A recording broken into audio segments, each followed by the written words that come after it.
ඔන්න අද රුලන් වලින් රසම රස කෑමක් හදන්න යන්නේ.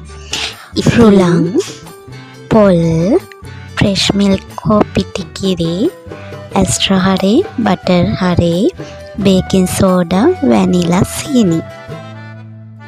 මේ විදිහට මදකින්නේ පොල් වල තෙත යන්න අපි පොල් ටිකක් බෙද ගන්නවා. ඔන්න අපි මේ විදියට රුලන් ටික දාගෙන බැදගත්ත පොල්, සීනි, බේකින් පවුඩර් දාගෙන හොඳට කලවම් කරගන්න ඕනේ.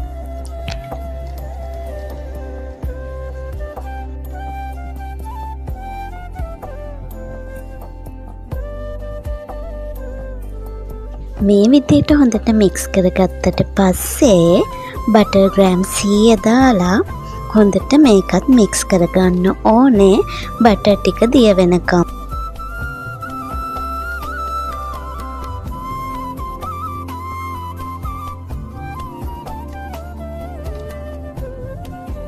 බටර් ටික දිය වෙලා මෙන්න මේ පදමට ආවහම කිලි මිලිලිටර 200 අපි මේකට එකතු කරලා හොඳින් මික්ස් කරගන්නවා.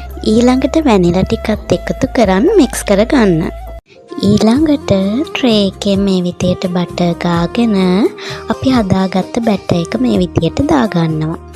oven එකට දාන්න කලින් අපි කපන ආකාරය මේ විදියට මාක් කරන් තමයි oven එකට දාගන්නේ.